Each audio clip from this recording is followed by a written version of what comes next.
যে বংশের ধারাবে শ্যামশোভা ধরেছ মানিনি, একদা তারাই যেন গড়েছিল পুণ্ড্রের নগর। মাটির আহার হয়ে গেছে সব, অথচ জানিনি কাজল জাতির রক্ত পান করে বটের শিকড়।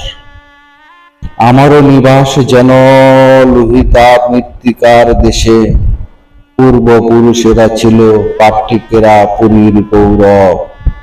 রাক্ষসী গুল্মের ঢেউ সবকিছু গ্রাস করে এসে ঝিঝির চিৎকারে বাজে অমিতাভ গৌতমের স্তব। অতীতে যাদের ভয়ে বিভেদের বৈদিক আগুন করতোয়া পার হয়ে 1 ইঞ্চি এগোতো না আর, তাদের ঘরের ভিতে ধরেছে কি কৌটিল্যের গুণ। ললিত সাম্যের ধ্বনি ব্যর্থ হয়ে যায় ভার, বর্গিরা লুটছে ধান, নিমকুনে বড় জনপদ। তোমার চেয়ে বড় হে শ্যামাঙ্গী শস্যের বিপদ।